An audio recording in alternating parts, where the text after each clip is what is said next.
Fala pessoal, tudo bom? Sejam bem-vindos a mais um programa aqui, um episódio do nosso canal Licença Esportes, onde você encontra tudo voltado para as escolas de esportes do Brasil e do mundo.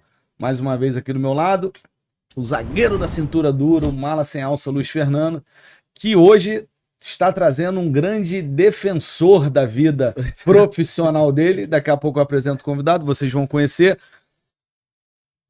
5 minutos antes de começar o programa, eu entendi por que o Luiz queria tanto trazer ele aqui. Já sei que vai defender o senhor Luiz Fernando, mas tá tudo certo. É um grande profissional da área do esporte também e a gente vai aprender muito com ele. Mas antes, querendo lembrar que o nosso programa é um oferecimento do sistema Genesis Training, um sistema de gestão de tecnologia, de gestão para a escola de esporte, que é levar tecnologia para a sua escola esportiva. Contrate o sistema Genesis Training e também das lojas do Museu do Flamengo e as lojas do Museu do Botafogo, que nos ajudam a patrocinar o nosso canal. Bom, hoje, como eu falei, estamos aqui diante de um defensor feroz de Luiz Fernando, das habilidades do nosso zagueiro da cintura dura.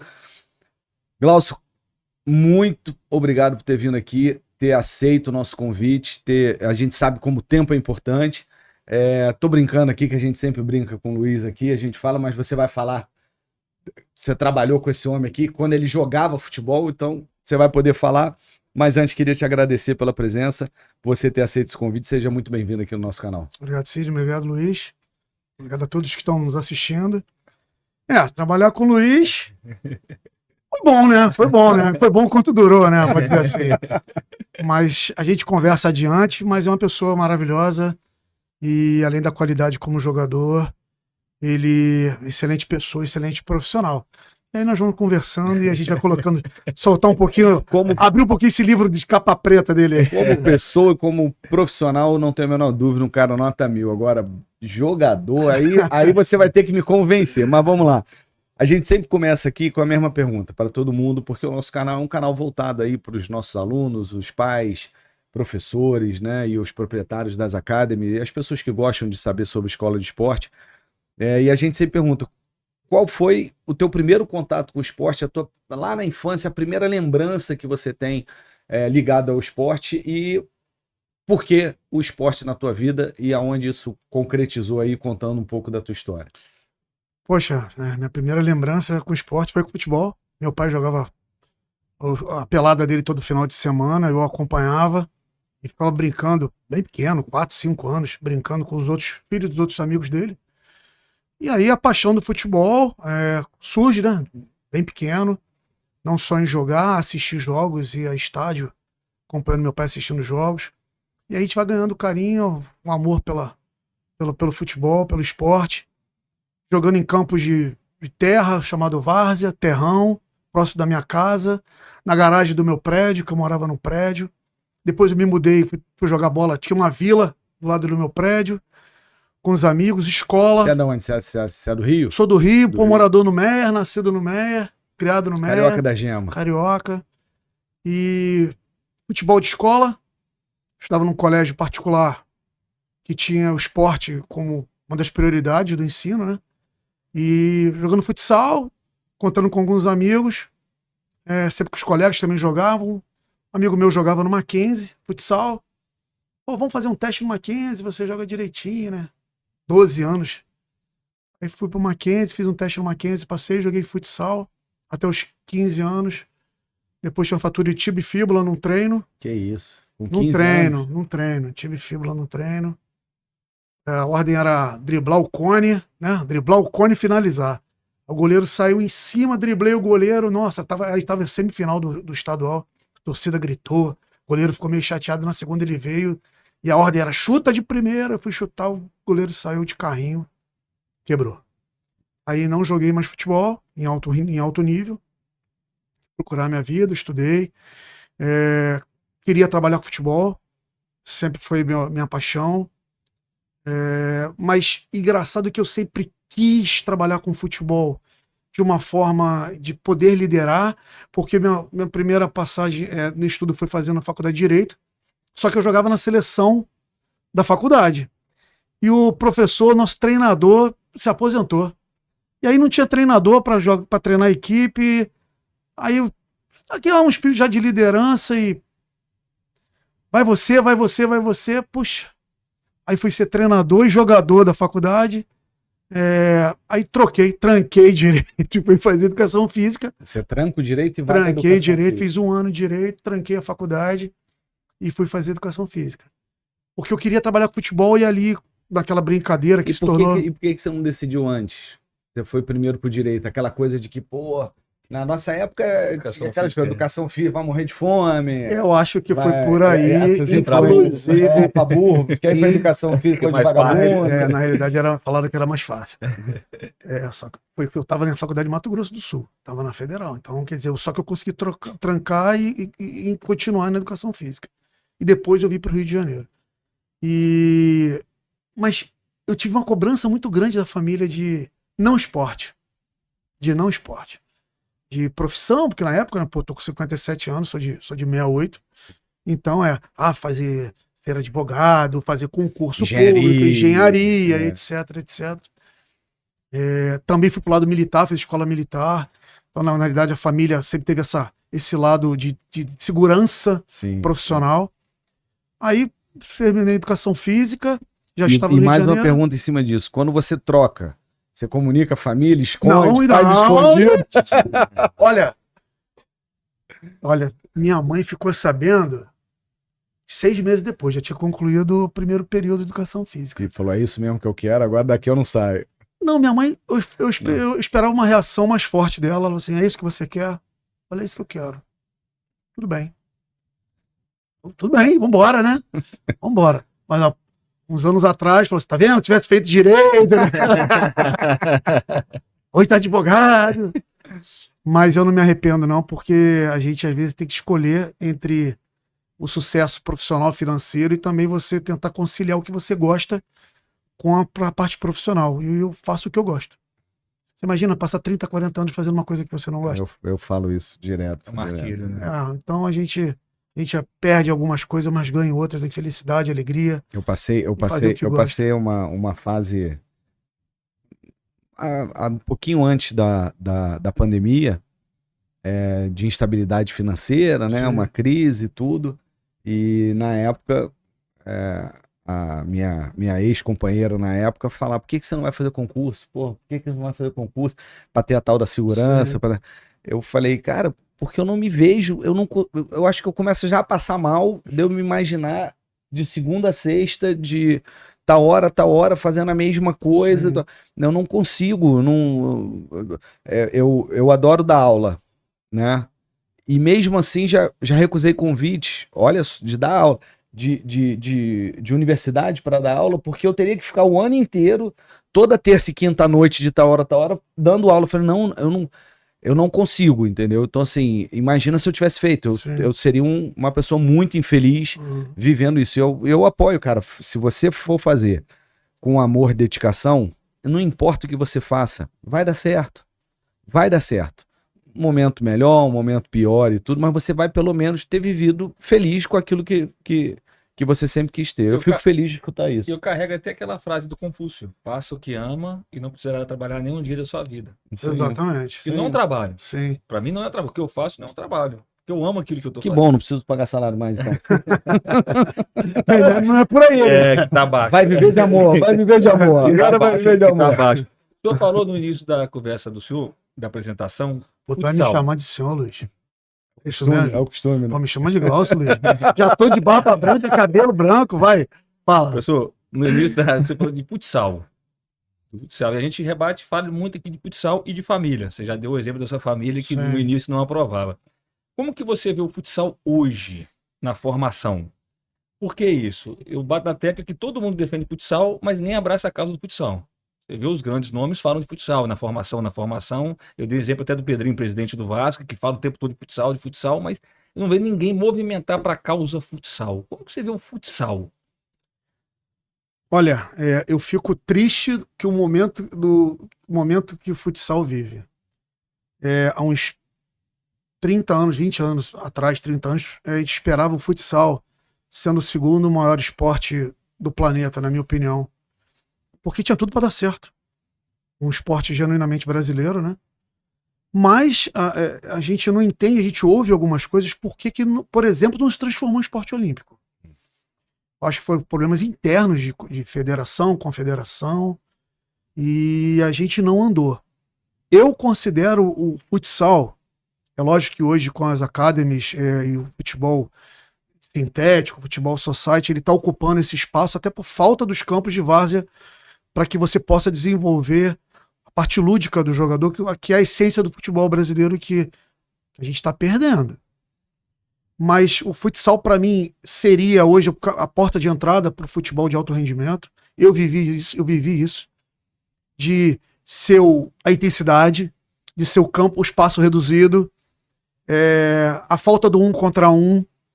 Não gosto da regra do goleiro linha. Eu acho que isso atrapalhou. Toda vez que tem transmissão que eu posso assistir na TV de futsal, eu assisto. A gente chegou a ter uma liga nacional muito forte e ela caiu. Existem algumas tentativas de reerguê-la novamente.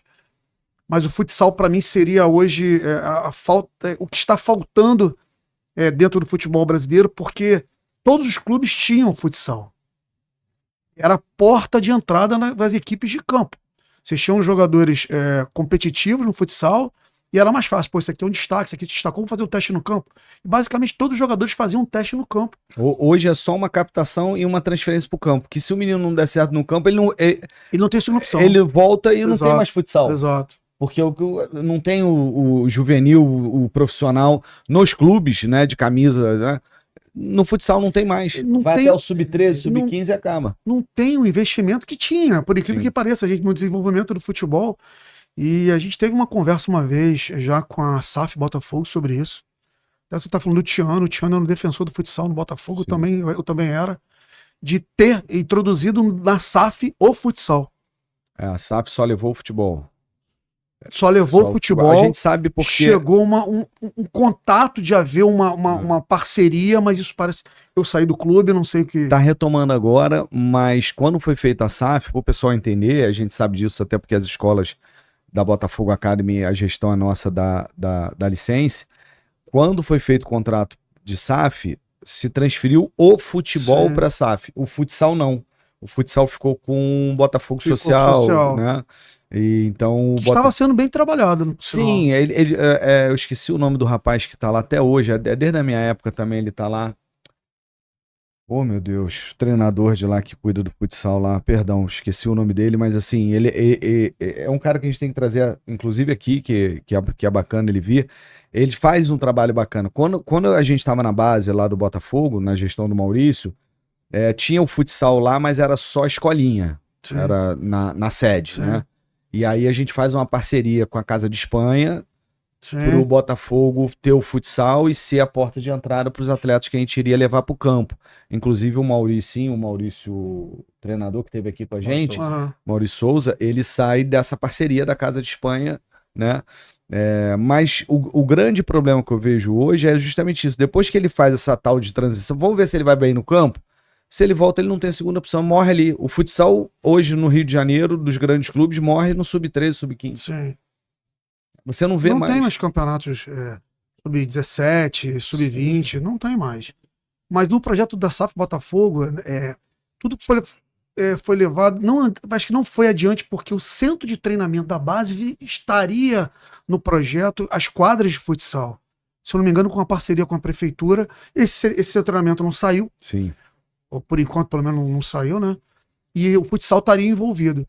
Mas fico triste por o futsal não estar num nível alto como eu gostaria que estivesse, porque eu acho que os jogadores, tenho certeza que grandes jogadores continuariam sendo formados e surgiriam através do futsal. E é um mercado que tem tudo, como você falou, tinha tudo para crescer, tem tudo. E a gente estava conversando aqui na semana passada com o Mário Jorge, né, que também é oriundo do futsal, como treinador, como atleta. Hoje está dirigindo lá a seleção da Arábia Saudita, né? Uhum. O Mário falou isso, falou que no Rio de Janeiro a gente não tem um time nem na Liga, né? Não temos na Liga não Nacional. Tem um time do Rio de Janeiro, do estado do Rio. Incrível isso, né? O Vasco chegou a tentar formar, mas não andou também, já com a SAF do Botafogo, do Vasco também não saiu.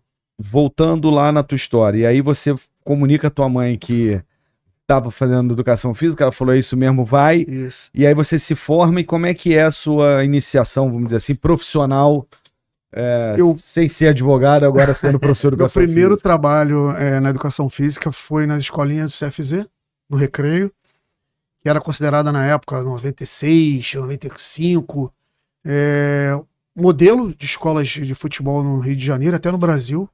Então eu trabalhei com grandes profissionais na época do Adílio, né? Sim. Tava Adílio, Júlio César, Andrade, Jaime, se eu não me engano. Jaime. Tinham vários profissionais. Ali aprendi muito com aqueles profissionais. Dali eu fiz uma prova para o Botafogo para trabalhar categorias de base como preparador físico. Fui para trabalhar em Marechal Hermes. Em Marechal Hermes comecei a desenvolver a parte na parte de como preparador. Porém, eu treinava uma equipe de futebol feminino de futsal. De futsal? De futsal, no Maria da Graça. Esse time, as meninas pediram, porque eu bati a bola com meu filho, ficava brincando, as meninas, podia ter alguém pra treinar. Eu falei, que de graça, no amor, à noite, treinava, vamos entrar no campeonato? Vamos entrar no campeonato da Liga? Vamos, ganhamos o campeonato da Liga. Vamos entrar no campeonato da associação, ganhamos o campeonato da associação. Isso foi em 98, 99. Aí, Mauro McLuff era o diretor do Botafogo na época, de futsal. E me chamou e falou assim, poxa, a gente tá querendo entrar no campeonato estadual do Rio de Janeiro com a equipe de futsal feminina, você já tem uma equipe pronta, você não quer levar sua equipe pro Botafogo? Você, eu já trabalho no Botafogo. Você trabalha no Botafogo? Trabalho na categoria de base em Marechal. Poxa, traz o time pra cá. Aí nós levamos aquela equipe toda do Maria da Graça, foi para o Botafogo, sem inaugurado ginásio na época, e tipo, o futsal do Botafogo era forte na época, e nós fomos, o primeiro título de futsal do Botafogo foi o nosso feminino, nós fomos campeões estaduais. Que bacana. Aí seguiu o projeto, aí teve a iniciativa de formar uma equipe feminina de campo do Botafogo, e eu fui convidado para ser treinador da equipe feminina do Botafogo de campo. Foi quando eu me desvinculei do futsal e saí da base do Botafogo e fui trabalhar com futebol de campo feminino. A história no Botafogo ela é bem comprida, né? De algumas idas e vindas. Aí trabalhei com futebol feminino no Botafogo. Teve a troca de presidente, se eu não me lembro do presidente agora, acho que era o Mauro Ney Palmeiro. Quando ele passou pro Bebeto, o Bebeto acaba com todo o futebol feminino no Botafogo. E ele e Helena Landau. A partir dali fui pro masculino, aí trabalhei no América, trabalhei no São Cristóvão, aí trabalhei no Bangu, fiquei muito tempo no Bangu, que era uma empresa que eu trabalhava, sub-15, sub-17, já como treinador, 17, aí fomos campeões sub-20, sub-17, dali foi formado um time chamado Vila Rio, que era para disputar o campeonato, porque acabou a parceria com o Bangu, aí já futebol profissional, cheguei a trabalhar na Albânia, já trabalhei no Kuwait como preparador físico, e de repente o futebol feminino me puxa para o Vasco na época, convite para trabalhar com futebol feminino no Vasco, e aí eu saio do futebol masculino, fico no feminino e as portas se abrem no feminino.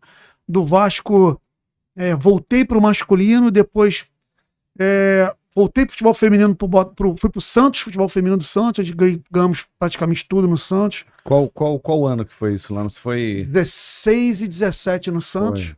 Fomos campeão brasileiro, ganhamos tudo em São Paulo. Aí troca a presidência, muda-se toda a comissão técnica, foi uma das coisas chatas que aconteceu. A gente com um aproveitamento de 93%. E você no projeto no Santos como treinador, como gestor? Não, como auxiliar técnico. Auxiliar técnico. De um amigo meu que nunca tinha trabalhado com futebol feminino. Ele me convida. Ele já tinha trabalhado no masculino. No masculino, ele assume o feminino e me chama e me convida para trabalhar junto. Aí o projeto muito vitorioso. Aí fui trabalhar no masculino em Jaguariúna, e quando eu tive a proposta para refazer o projeto Botafogo, futebol feminino, do zero, no Botafogo social. Sim. Por causa da obrigatoriedade CBF, Sim, CBF, Botafogo não tinha futebol feminino, do zero, sem nada, lá em General Severiano. A gente dividiu o campo com o sub-20. A gente, na verdade, só treinava quando o sub-20 não podia treinar.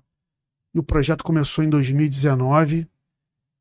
Projeto multi-vitorioso. Foi sensacional. Nós ganhamos 2 estaduais, subimos para a Série A1. Formamos categoria de base. Fomos bicampeões estaduais sub-20.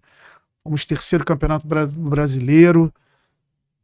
Foi uma fase, uma época, durante um período de 5 anos, muito bom, muito vitorioso. Botafogo para mim também na minha carreira. Infelizmente saí da SAF, não queria ter saído, mas infelizmente... Quando virou SAF, quando teve projeto? Eu continuei, fiquei 2 anos como SAF, mas houve uma troca, a gente trabalhava no guarda-chuva do André Mazuco. Sim. E o futebol feminino foi tirado do André Mazuco, colocado uma pessoa para assumir, uma pessoa que é difícil falar, então é melhor a gente é assim, eu penso que quando a gente não tem coisa boa para falar, é melhor a gente não falar e esquecer.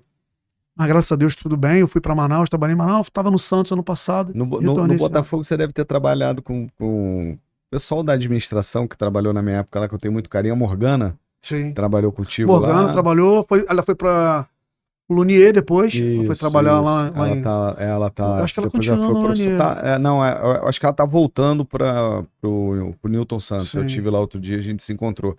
E a outra também, perdão, esqueci o nome dela, era a mãe de um atleta do Arruda, que jogou no Botafogo, trabalhava lá também no futebol feminino também, na época que o Arruda era nosso... A Nora?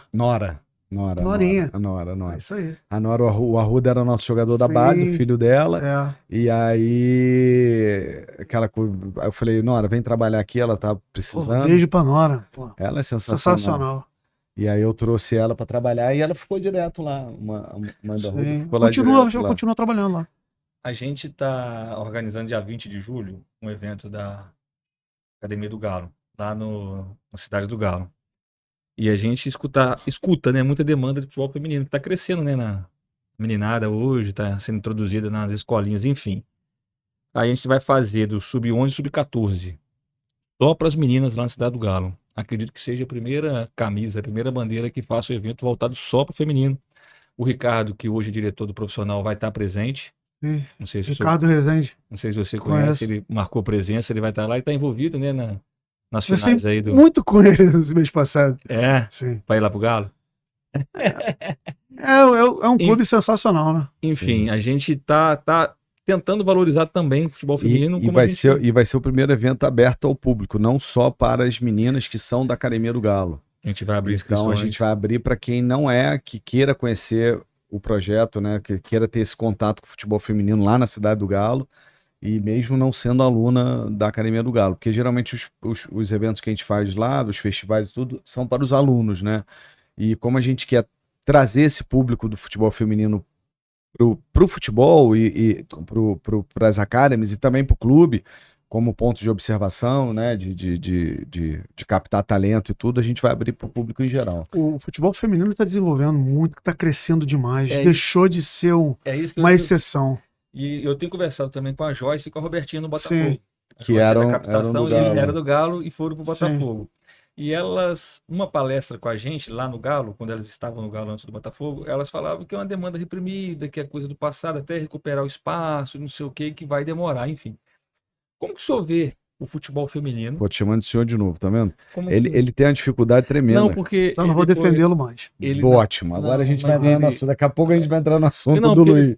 Não, agora militar, ele era superior, ele é superior, enfim. Continua no feminino, eu vou puxar esse assunto. Fica tranquilo. Como que o senhor vê o futebol feminino? Eu sei que já tem o 20, o 17 está começando aí. Como que o senhor vê esse processo no futebol feminino? Onde você acha que deve atacar mais? Onde você acha que está pecando? Qual a sua visão diante de tanta experiência no feminino? Olha, tudo foi falado, que foi reprimido por muitos anos, né? Futebol feminino.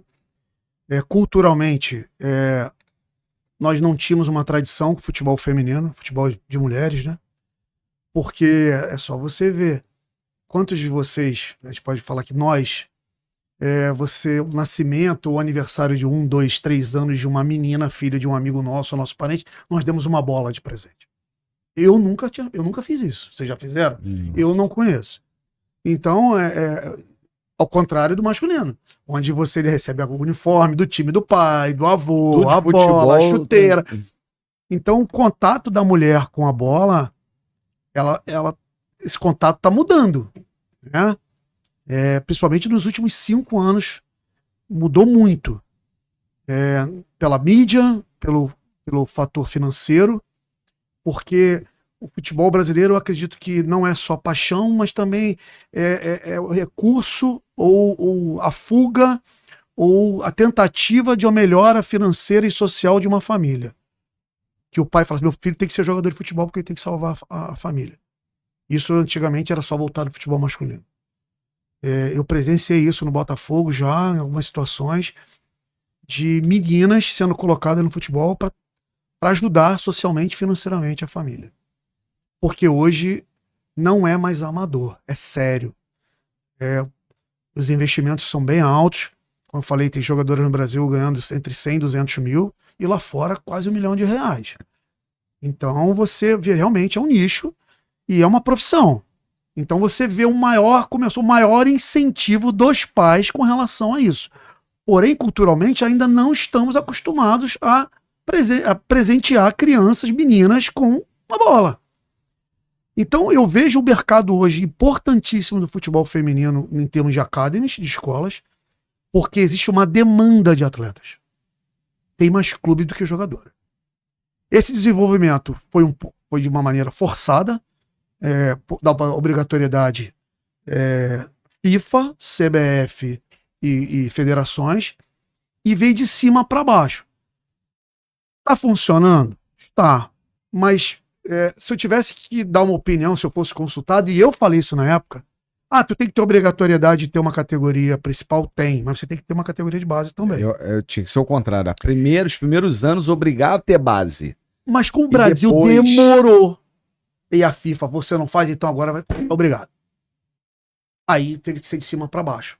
Se a gente tivesse. O problema do Brasil do futebol é organização, né? Sim. Se nós estivéssemos andando junto ou à frente, não atrás, a gente já teria pensado. A Espanha fez da base para o profissional. E a base da Espanha hoje, ela ganha 15, 17, 20, profissional ganha tudo feminino. E os jogadores formaram em cima, mas fala assim, opa, eu vou ter obrigatoriedade aqui, então vamos começar a plantar aqui embaixo para poder colher. E o Brasil não, é na marra. Então, existe uma demanda gigantesca de jogadores. Hoje, os empresários de futebol masculino estão linkados com o futebol feminino. Basicamente, todas as jogadoras de nível médio para cima têm empresários que são vinculados ao futebol masculino.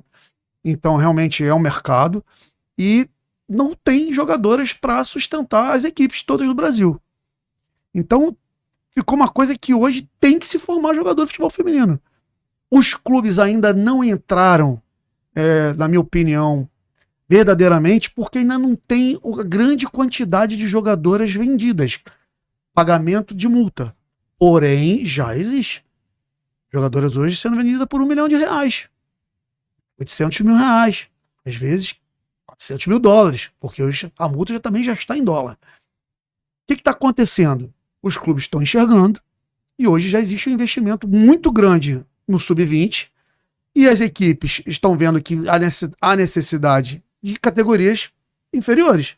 Ou seja, eu tenho sub-20, mas eu estou com demanda de sub-20. A concorrência está no sub-20, eu tenho que fazer 17. Tem que fazer 17, vai ter que fazer 15 e vai diminuindo. Igual aconteceu no futebol masculino. Exato. Você foi captado por um clube de Série A do futebol brasileiro com 17 anos. Hoje, nenhum clube de Série A quer ver menino de 17 anos. Então, o que ele está colocando que vai acontecer, está acontecendo no feminino, já aconteceu no profissional, no masculino, que o nego tá pegando menino com 3 anos de idade já, né? O nego nasce na maternidade, vem cá que eu quero. Olha, a Giovaninha, que foi talvez não, com certeza foi a maior jogadora que eu vi surgir no futebol feminino. E eu peguei a Marta jogando futebol. A Giovaninha hoje, ela surgiu com 11 anos para 12, jogou futebol masculino. O John Tex falou, vem cá, filha, vem cá que você vou tirar você do Brasil, porque o Brasil não tem campeonatos oficiais na idade dela, e levou para os Estados Unidos. E ela é considerada uma das maiores jogadoras dos Estados Unidos hoje. Ela tá bem lá? Ela tá jogando aonde lá? Ela estava em Orlando e ela tá indo... A informação que eu tive semana passada pro pai dela, que ela tá indo pro Washington Price, se eu não me engano. Ela tá com quantos anos agora? 15. 15 anos, Nova, já era titular da seleção sub-17 do Brasil. Mas existe uma... Ela é um fenômeno mesmo. Ela é um fenômeno. mas existe uma briga, uma concorrência de naturalização do Estado, de pedido dos Estados Unidos para que ela se naturalize. Eu sei, na época do Botafogo, há 3, 4 anos atrás, a Inglaterra, o Arsenal já queria levá-la. Caraca. E eu sei também que a França está querendo naturalizá-la. Então, só que o John Textor hoje agencia a carreira dela. Ah, ele? Ele que agencia a carreira dela. Então, eu não sei qual a decisão ou as decisões que serão tomadas com relação ao futuro dela. Mas é um fenômeno. E existem outros, porque essa geração dela, acima de 2000, geração 2000, com certeza vai ser a melhor geração de futebol feminino da história do país. Por causa do desenvolvimento mais cedo, com idade inferior. E isso aí faz com que a jogadora cresça, né? Como o masculino cresce também no decorrer do desenvolvimento do jogador nas categorias de base. E aí vai colher os frutos na equipe profissional, na adulta. O senhor falou de organização. A gente teve nos últimos 10, 15 anos no Brasil, voltado para o futebol masculino, Copa do Mundo, Olimpíada, Pré-Olímpico, Copa das Américas, Copa América, Copa das Confederações, tudo masculino. Sim. E a gente não se organiza. Sim. É fato. Tivemos o mundo voltado para cá, como sempre esteve, mas agora com eventos. A gente tem em 27 a Copa do Mundo Feminina. O senhor tem medo de passar a Copa, todo esse esfriar e continuar do que era? Ou você acha que não? Veio para ficar e é disso para mais? Não. Certeza, veio para ficar. Principalmente pela cobrança internacional. Igualdade de gêneros. A FIFA exigindo campeonatos internacionais e nacionais equivalentes ao masculino.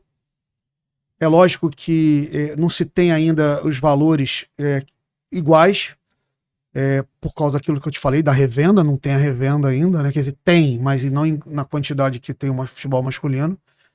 Mas eu acredito que o futebol feminino ele veio, ele se posicionou. Eu acredito que não há regressão, pelo contrário, só vai haver uma ascensão. A Copa do Mundo aqui já é um desejo da CBF para desenvolver mais, porque a gente continua alguns degraus abaixo das equipes europeias por causa da cultura. Isso está mudando. Então eu acredito que em 10 anos a gente esteja na primeira linha do futebol mundial feminino. Nós já estamos brigando, tá? Mas ainda falta um título expressivo.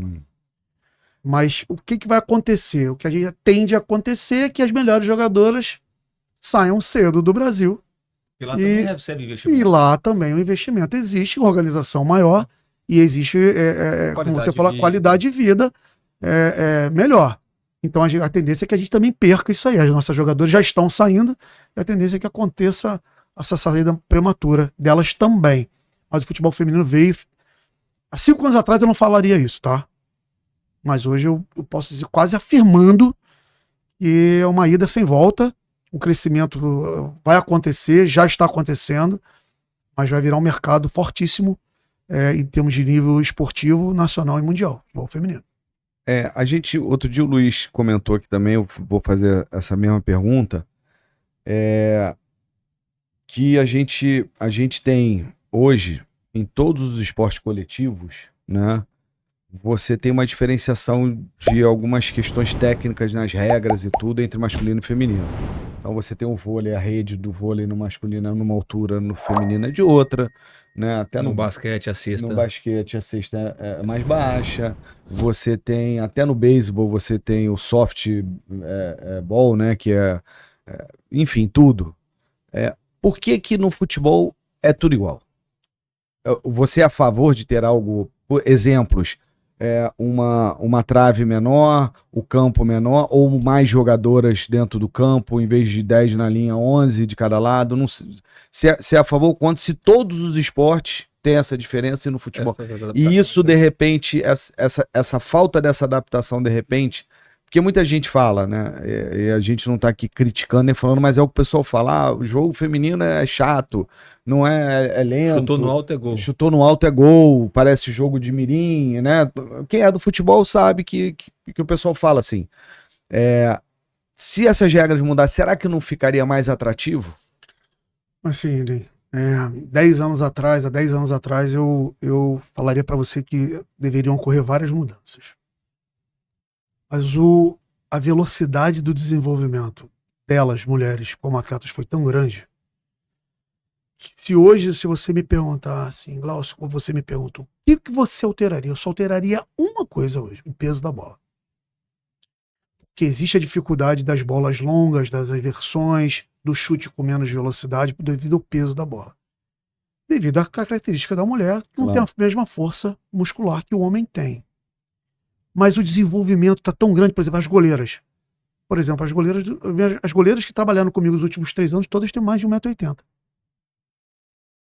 Mais de 1,80 m. A seleção brasileira dificilmente vai ter uma goleira hoje com menos de 1,80 m. Hoje, a distância percorrida pela mulher numa partida de futebol, em média, são 12 quilômetros. Entre 11 e 12. Se equivale ao masculino. Entre 11, 12, 12,5. A diferença é a velocidade. O homem sprinta mais vezes com maior velocidade. E tem a força. E aí você vê um futebol mais rápido, sim, futebol masculino, pela força dos jogadores, dos sprints, a quantidade dos sprints, e pela força que ele consegue impor na bola.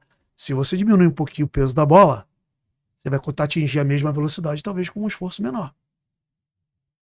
Então, na minha opinião, a mudança do peso da bola poderia ajudar. Os sprints não vão ocorrer. Mas o jogo, ele vai ficar mais veloz, porque quem tem que correr, sim, é a bola. Sim. Se você vê um jogo da Champions League feminina, que eu acompanho, o jogo é super veloz. Mas também tem outro fator, os campos, a temperatura, que muita gente está falando agora no Mundial de Clubes.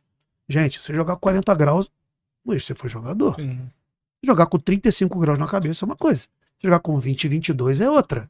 Você jogar com um gramado perfeito, a velocidade da bola é uma. Se você jogar num campo irregular, pesado, com chuva, é outra. Então, tudo em relação à velocidade, à dinâmica, além da parte cultural, aspectos físicos das jogadoras europeias, que elas já têm um biotipo diferente da jogadora brasileira, que nós estamos nos aproximando cada vez mais dela. Porém, a mulher tem um problema da falta de força e do problema genético, do quadril mais largo. Aí tem as lesões de LCA, que tem mais incidência do que no masculino, apesar que ela tem tanto masculino e feminino, mas as mulheres têm mais incidência de rompimento de LCA. Mas o futebol, ele pode aproximar muito do futebol masculino. Eu acredito muito. O peso da bola, para mim, seria hoje a única mudança. Mas o desenvolvimento está muito grande. A parte tática está muito parecida, os trabalhos são muito parecidos, com exceção da parte de velocidade. Mas o volume é muito próximo. Alguns jogos eu acompanho, porque eu sou um cara que eu gosto muito da parte de fisiológica. Eu fiz curso de fisiologia, então eu tenho todo o controle comigo, porque o treinamento ele é baseado no controle de carga. Mas as mulheres estão se aproximando demais do futebol masculino. É só você ver o tipo da mulher atleta hoje. Isso influencia. Como influencia no masculino? Você tem um jogador que tem uma qualidade técnica e ele tem um perfil longilíneo, tem força, tem velocidade, e ele vai prevalecer sobre um jogador que tem uma mesma técnica, mas tem uma parte física inferior. Então, hoje a mudança da bola seria importante, mas um desenvolvimento está tão rápido. É que eu te falei, em 10 anos, o espetáculo futebol feminino vai estar muito próximo do masculino. Eu não vejo, por exemplo, quando você fala de mudança de mais uma, puxando rapidamente o futebol masculino, eu já vejo que tem que haver algumas mudanças na regra do futebol masculino, porque não está tendo espaço. A velocidade está muito rápida, está demasia.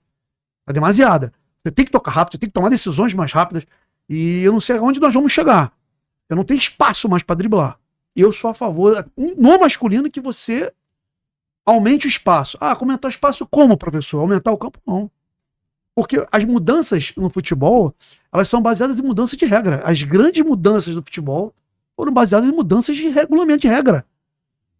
E eu já analisando o futebol, como eu tenho visto aí, às vezes uma linha baixa de 25 metros na frente da área. Exemplo de defensivo foi o Botafogo contra o PSG, gente. O próprio PSG falou assim: nunca encarei o O Luiz Henrique fala que foi o time que melhor se defendeu na última temporada contra o PSG, foi o Botafogo. Se você, por exemplo, limita, vou dar um exemplo para vocês aqui de mudança, a gente falou em mudança. Por exemplo, que eu sempre me imaginei, poxa, marca o impedimento só da linha da área para trás. Você não tem impedimento entre as duas áreas. Nossa. Olha o espaço, porque as compactações serão diferentes. Sim. Você não pode sair com todo mundo para atacar. Se você botar um atacante lá, você vai ter que segurar um zagueiro. Aí você começa a abrir os espaços. Sim.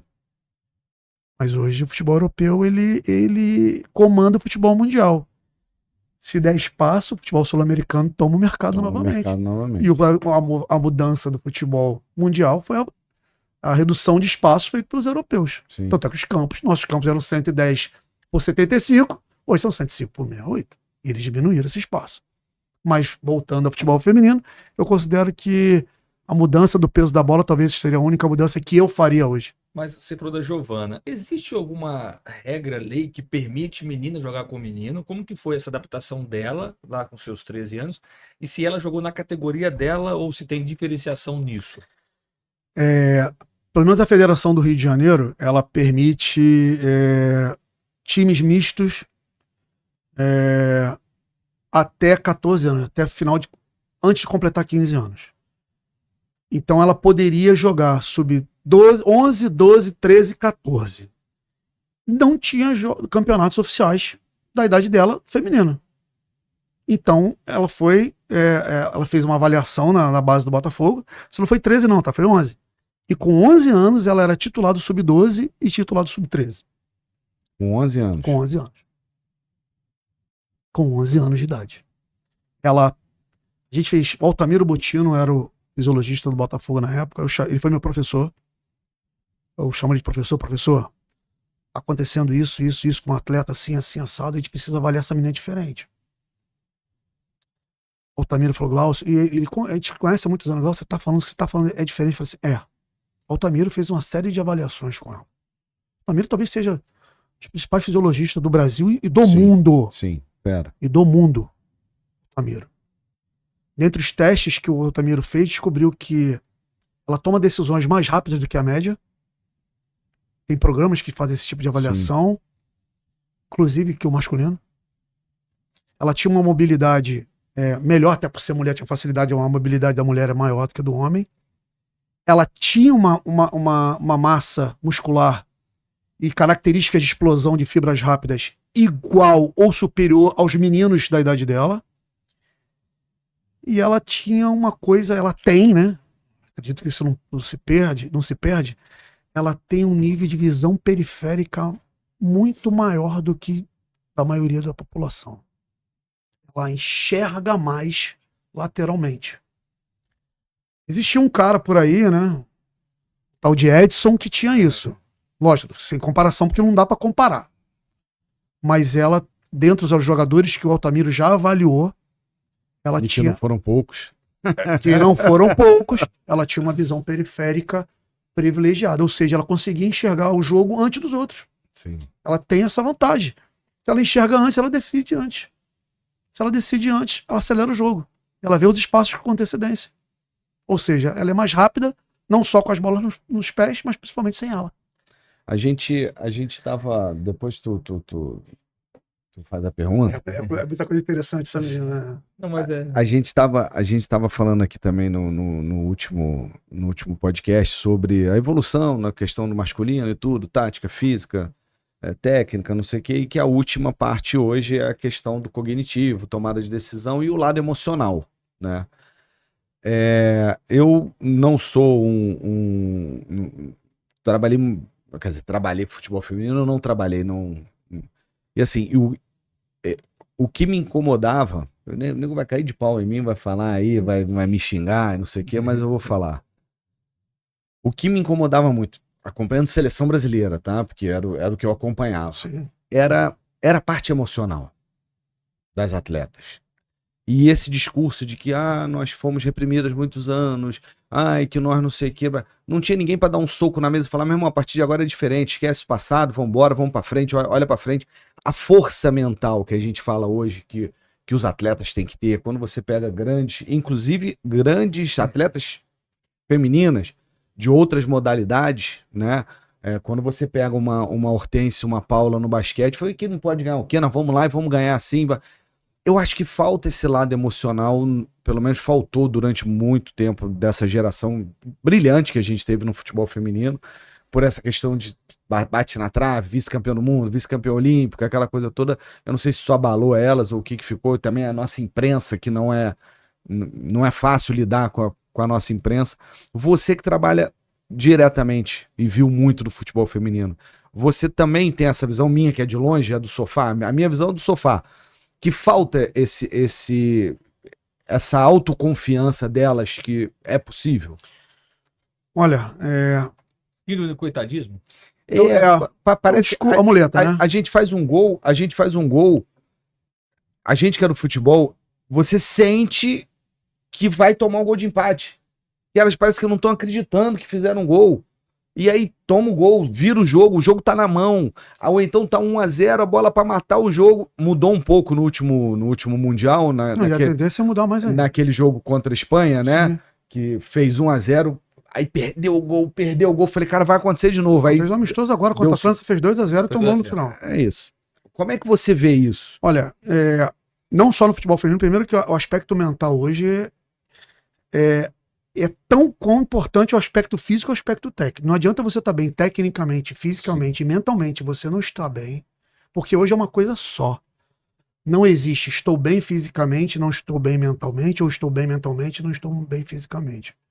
É uma coisa só. Sim. E na minha opinião, a parte mental ela é mais importante para que isso tudo, a parte técnica, tática, física, dê certo. A parte mental tem que estar boa. Isso em todos os esportes, e seja no futebol, muito mais ainda. Tá? Porque a cobrança é muito grande. Sim. No feminino, aí é o coitadismo, né? E sempre desculpa. Essa desculpa primeiro vinha das lideranças. A cobrança era em cima da liderança, porque investimento no futebol feminino já tem há muitos anos. Ele não era repassado. Há muitos anos que a Nike patrocinava, FIFA patrocinava, projetos, patrocinadores, e a gente não sabe se esse dinheiro chegava. Na minha opinião, existia muito mais do que foi repassado. E na época, as jogadoras ganhavam o salário mínimo. Então, o que elas vivenciavam? Eu ir para uma Copa América, uma Olimpíada, uma Copa do Mundo, é a redenção da minha vida e a salvação da minha família. Eu preciso ganhar. Eu preciso vencer, porque eu vou ter um prêmio, eu vou ter um patrocinador, os Estados Unidos vai me ver, a Inglaterra vai me ver. Então existia uma autocobrança gigantesca delas mesmas e dos familiares. Por quê?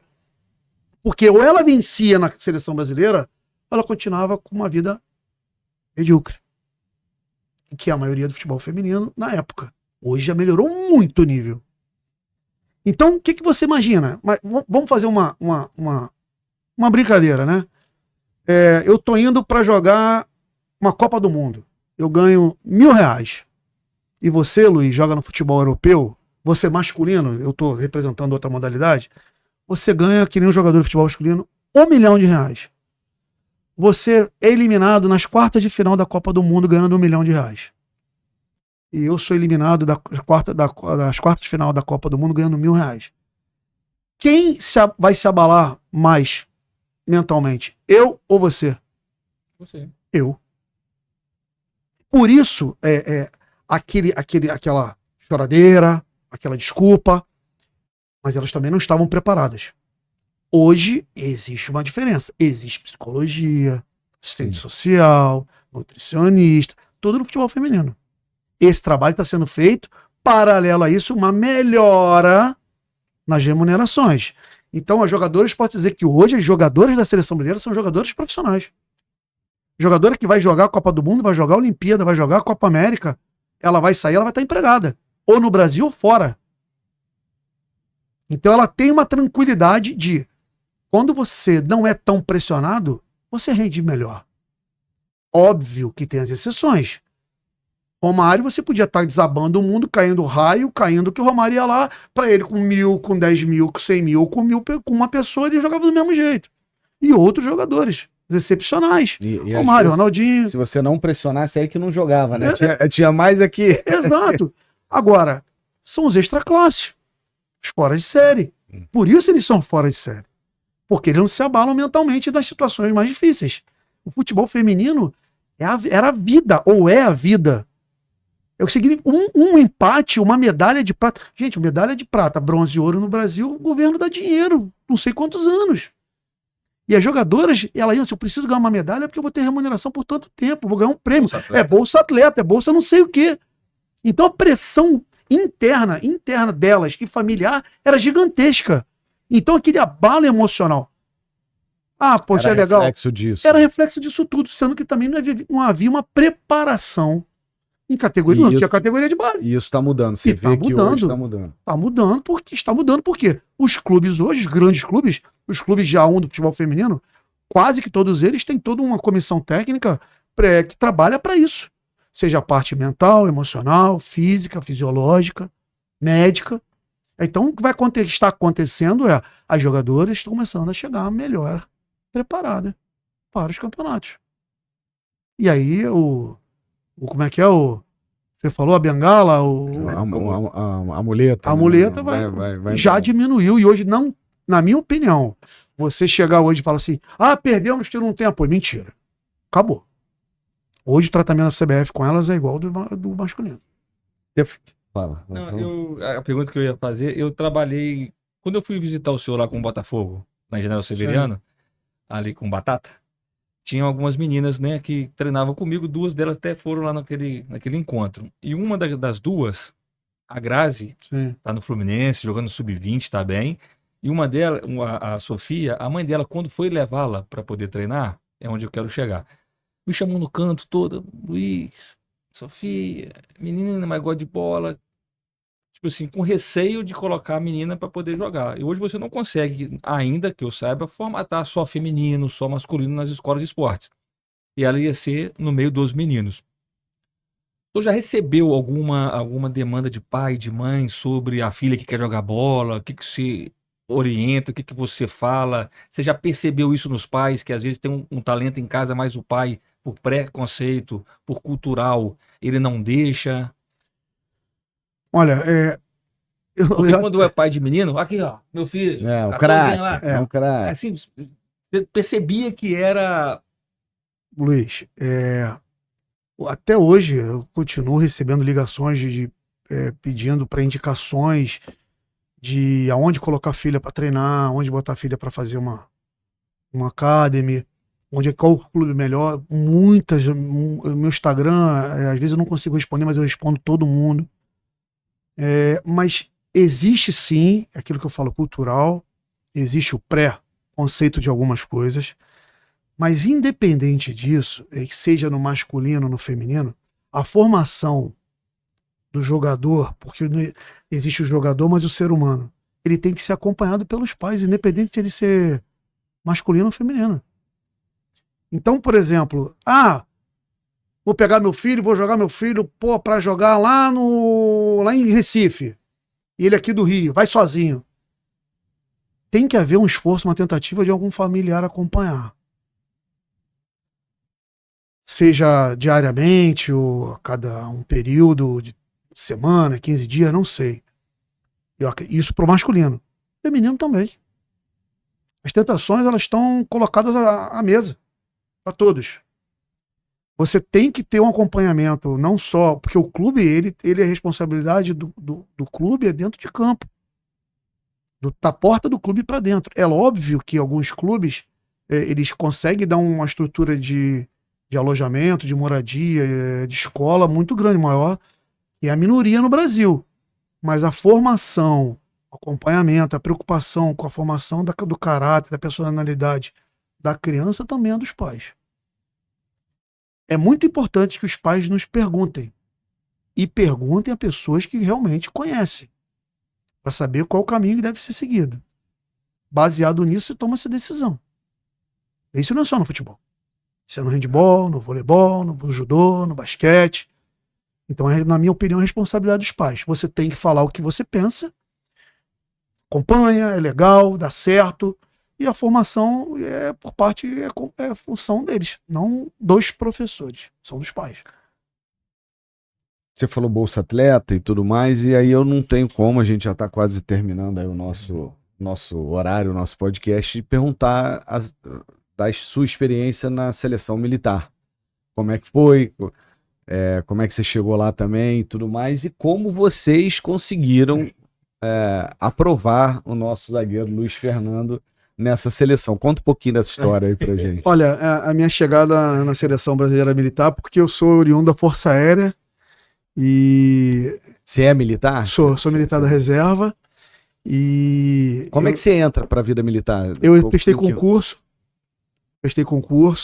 com 16 anos de idade, quando eu vi que o futebol não ia... Quando eu fraturei, eu falei assim, caramba, eu tenho uma marca até hoje, eu falei assim, cara, eu tenho que seguir minha vida.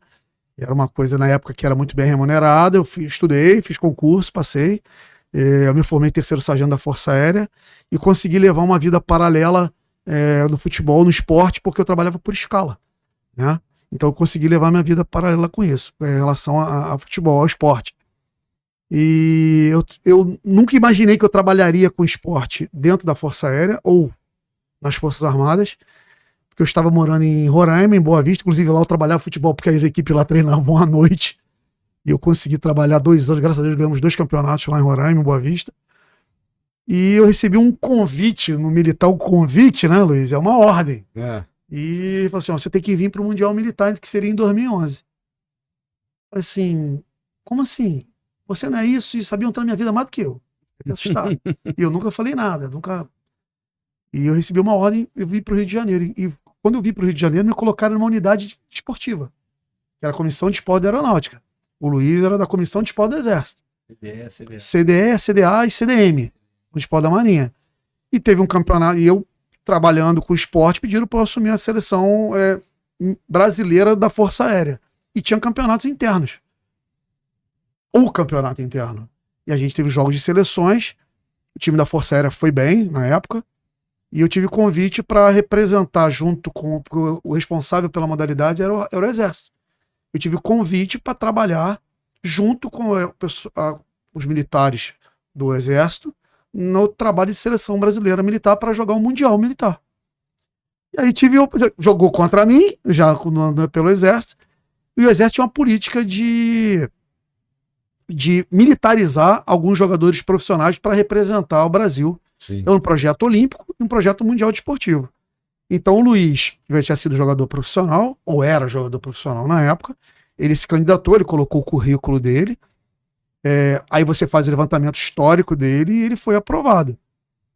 O Luiz estava, não é só o Luiz, mas tinha o Braz, Francis, Fábio Augusto, o Bruno Carvalho. Não, tem o Reis. Aí depois chegou o Bruno Reis e o Bruno Poçado. Reis, vários jogadores conhecidos ainda participaram dessa seleção.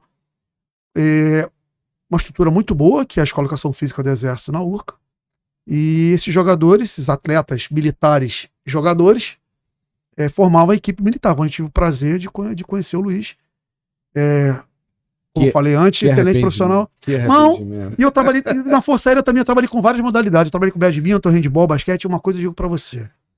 O grande atleta, o bom atleta, ele sempre será um bom militar. Ele é disciplinado, ele é correto, ele é justo, ele é leal. O Luiz era um excelente atleta. Consequentemente, excelente militar. Isso aí eu posso falar de mim, porque você vê, eu tive em Salvador 2 vezes, eu fiquei na casa do coronel, Sim. que era o treinador da equipe, coronel. E eu era capitão da seleção militar. E ele permanece amizade até hoje. E não é simples isso, né? Não é? O coronel é uma distância. Vou mandar. O coronel Alcoforado, que foi chefe de segurança do Clube Atlético Mineiro, foi chefe de segurança da seleção brasileira, naquele 7-1, ele era o chefe de segurança.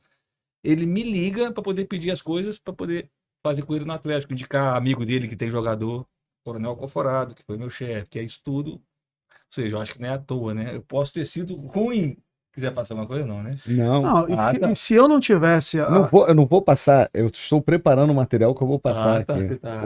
Só tô falando com... Não, porque eu como você foi militar, Lácio é militar, então assim, eu como cidadão brasileiro, né? Eu vou fazer uma carta de reclamação às Forças Armadas para ter posto você de zagueiro titular e ainda capitão do time. Não é possível. Mas sempre teve uma liderança natural. Sim. Isso aí eu brinco com ele, mas ele sabe. Natural. Nada. E era, igual você falou, né? Eu acho que é família. Eu não senti as Forças Armadas, a disciplina, respeito, horário, não senti, porque família, formação, aqueles que infelizmente não têm isso, vai ficar sentem dificuldade. Exatamente. Respeitar normas, regras, né? O seu espaço. É o que a gente fala para os nossos alunos, né? Tem que ter o respeito, tem que ter a disciplina, tem que dormir no horário, alimentar bem, se cuidar se quer chegar. Isso aqui é um problema. Essa geração celular é complicada, não dorme cedo. É a época que a gente não tinha. Né? Mas se eu não tivesse a Força Aérea na minha vida, dificilmente eu já era casado, né? Quando eu comecei a trabalhar efetivamente com futebol. E eu tive uma proposta para trabalhar no mundo árabe. Eu quase larguei a Força Aérea. Não me arrependo, mas até hoje eu fico assim, caramba, será que deveria ter ido? Mas eu não me arrependo, não. Mas eu não teria conseguido dar continuidade. O futebol não era tão profissional. Pô, quantos clubes não pagavam? Sim. Poxa, até hoje. Não, eu falo, as pessoas acham que é fácil chegar no nível, né, que a gente chegou de trabalhar num grande clube, trabalhar no futebol profissional, seja masculino, feminino, enfim. As pessoas acham que é tranquilo, que é fácil, né? Hoje em dia tá um pouco melhor, porque tem treinadores e preparadores físicos, treinadores de goleiro de alguns poucos clubes no Brasil, da base, que ganham um bom salário e podem se dedicar àquilo, né? Mas quem tinha um sonho de trabalhar com futebol há poucos anos atrás, e há muitos, era pior ainda, você tinha que ter 2 empregos, no mínimo. Um que realmente era o teu sustento, era o que te bancava mensalmente, e o outro que era o teu sonho, que era trabalhar com futebol. Exatamente. Então, assim, a Força Aérea para você foi essa garantia, né, que você tinha como plantão poder se dedicar ao futebol, porque se fosse para trabalhar só com futebol, a gente não tinha sobrevivido. Não. Eu falo, as pessoas não acreditam. Eu falei, gente, eu trabalhei 10 anos da minha vida com futebol, ou eu não ganhava nada, eu era voluntário, e o clube me contratava falando, eu não tenho dinheiro para te pagar. Os clubes menores do Rio de Janeiro e tudo, eu pagava para trabalhar, transporte, alimentação e tudo mais, ou eu ganhava muito pouco. Era um salário, meio salário, uma ajuda de custo, e as pessoas não acreditam, entendeu? Eu trabalhei em clubes, até o Nova Iguaçu, que eu tenho um carinho enorme, imenso, pelo Jânio, presidente lá, o Jorge, que é um dos donos, mas tem a Bloom Soccer lá, que é a empresa, eu tenho um carinho enorme por eles e tudo mais, mas, cara, no Nova Iguaçu, eu era treinador do juvenil no Nova Iguaçu, eu ganhava, acho que era um salário, meio salário, nada contra, era o que eles podiam pagar, e lá eles falavam, mas aqui tu recebe, era em dia, e lá era mesmo. E fora os outros lugares que te prometiam pagar um salário, e nem esse salário pagava. E as pessoas não acreditam, assim, não é possível.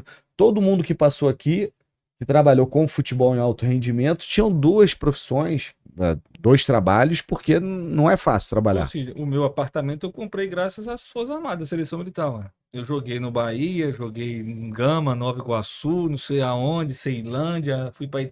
Meu apartamento é graças à Seleção Militar. Mano. 4 anos lá eu comprei um apartamento. As pessoas acham que o futebol, todos vão ganhar muito dinheiro. Não é assim, é a minoria. É a minoria. É a minoria.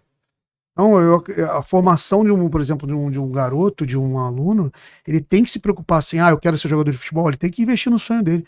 Mas ele tem que ter, paralelo a isso, ele tem que ter um investimento no estudo. Tem que ter um plano B. Tem que ter um plano B. Não tem como. As pessoas que só têm um plano na vida não tem nenhum. O estudo já tá difícil. Se o estudo já tá difícil, concordo. A gente estava conversando aqui antes, o teu primo, o Lucas Zen, né, que é um menino de ouro, um menino sensacional, foi da base do Botafogo no período que eu estava lá, foi pro profissional do Botafogo.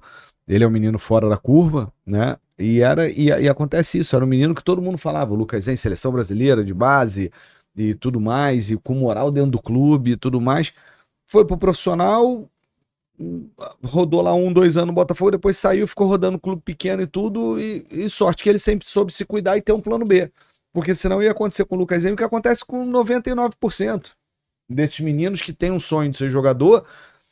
Às vezes na base é o destaque, quando chega no profissional não fica tanto, não confirma essa expectativa de destaque, fica rodando os clubes pequenos ganhando quando ganha, né, e ganhando pouco.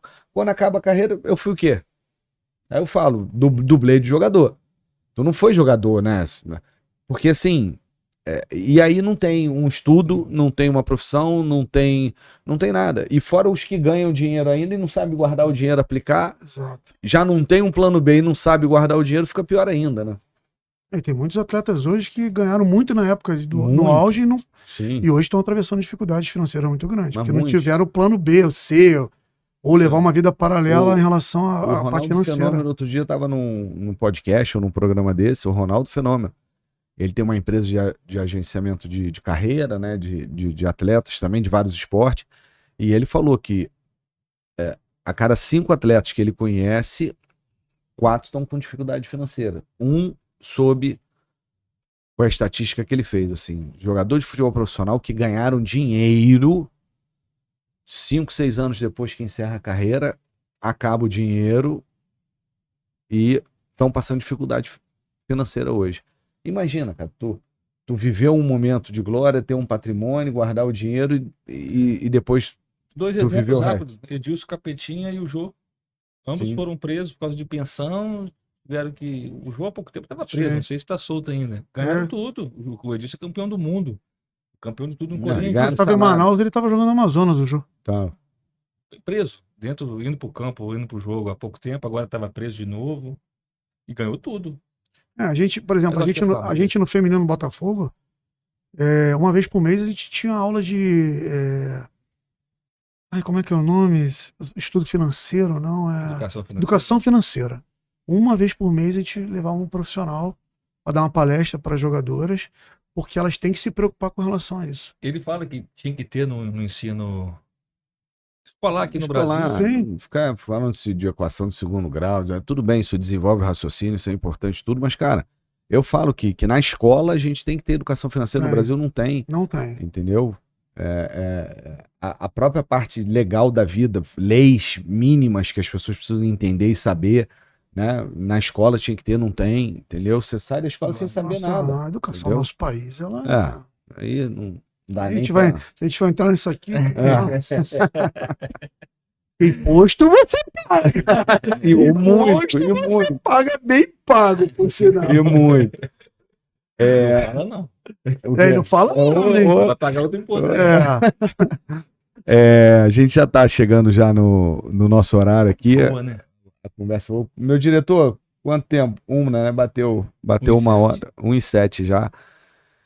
E a gente sempre pede para os nossos convidados deixarem os recados para os meninos, para os pais, ou para os gestores, ou para os treinadores, para o nosso público, assim, depois de tudo que você passou, né, na sua vida, as lutas, as glórias, as decepções e tudo, que recado que você poderia deixar para o pessoal que nos assiste, que tem um sonho, ou de ser jogador, ou de trabalhar com futebol, enfim, o que você deixaria aí de recado para a gente? Eu queria dar recado para 2 áreas distintas. Uma para os meninos e para os pais. O sonho pode ser realizado. Basta lutar, querer, mas os pais têm que estar presentes, ajudando e não atrapalhando. Muitas vezes os pais atrapalham. E o segundo para os profissionais que trabalham com esses meninos. Principalmente na formação como atleta, não como pessoa. Porque, na minha opinião, eu considero que os pais são responsáveis pela formação como pessoa. Não limitem nossos meninos, né? Deem liberdade para os nossos meninos jogarem. Usem a criatividade nos treinamentos. Ensine o que tem que ensinar, mas dê liberdade para criar. Porque nossos jogadores não estão criando mais. Não estão fazendo mais a diferença que nós fazíamos antigamente. Muito pela metodologia que é aplicada hoje na formação dos nossos jogadores na base. O pessoal copia o que se é feito no profissional. Não adianta copiar, você tem que saber por quê. Então os profissionais que trabalham com essas crianças, ensinem o que tem que ensinar, mas deem liberdade para elas criarem também. É isso. Obrigado, muito obrigado. Mais uma vez, obrigado por você ter vindo, ter aceito o nosso convite aqui. A gente espera que daqui a um ano, a gente sempre está fazendo esse convite, né? O pessoal que vem aqui, depois de um ano, a gente quer que volte para contar um pouquinho mais, aproveitar que a gente vai estar, se Deus quiser, com mais audiência, mais público, mas obrigado mesmo de coração por ter vindo aqui e ter aceito o convite. Mesmo você falando coisas que eu continuo não acreditando de que Luiz Fernando, nosso zagueiro da cintura dura, ele realmente jogou futebol. Ser capitão até entendo, mas assim, que era bom de bola, isso é uma coisa que... E hoje ele estaria melhor ainda. Estaria melhor ainda. Hoje o nível tá pior. Poxa. Meu parceiro, obrigado mais uma vez, mais um programa. Agradeço a todo mundo que assistiu agora até o final. Gostou? Copia o link, manda pra geral, manda no grupo da família, manda pros amigos, pro pessoal se interar sobre esses assuntos que a gente gosta de falar, que é de esporte, de escola de esporte, enfim. Lembrando que 2025 é o nosso ano da bênção, é um ano abençoado, desde que você se inscreva no canal Licença Esporte. Se você não se inscrever no canal, pode ter certeza que seu ano não será abençoado. Não custa nada, você só vai apertar um clique. Eu não quero que ative o sininho, eu não quero que mande mensagem, eu não quero que faça nada, eu só quero que você se inscreva. Não custa nada, por favor. E praga de Sidney Loureiro pega. Se você não se inscrever, seu ano vai ser bem complicado. Você pode ter certeza disso. Agora a gente já partiu para ameaça geral. Teu cunhado vai te pedir dinheiro e ele não vai te pagar. Você vai chegar em casa e vai ver coisas que você não deseja ver. Então, por favor, não custa nada. Tá assistindo? Por favor, vá lá, se inscreva. Lembrando que o nosso canal é um canal de oferecimento do sistema Genesis Training, sistema de tecnologia para gestão de escola de esporte. Quer tecnologia na sua escola de esporte? Por favor, contrate. Entre em contato com o sistema Genesis Training. E também da loja do Museu do Flamengo e do Museu do Botafogo, patrocinadores aqui do nosso programa. Lembrando que essa caneca do fogão do Glaucio é um presente do museu para ele vai levar para casa, para a família, já que trabalhou tanto tempo no Botafogo e é botafoguense, ou não, ou o amor. Então isso aí eu não perguntei, o amor deixou de lá, é quem paga, né? Eu é quem paga, eu deixei negócio de amor de futebol muito, já me livrei disso, me pagou, eu sou facinho, me pagou, eu levo o meu amor no futebol, não tem problema nenhum. Galera, muito obrigado, até a próxima. Semana que vem tem mais.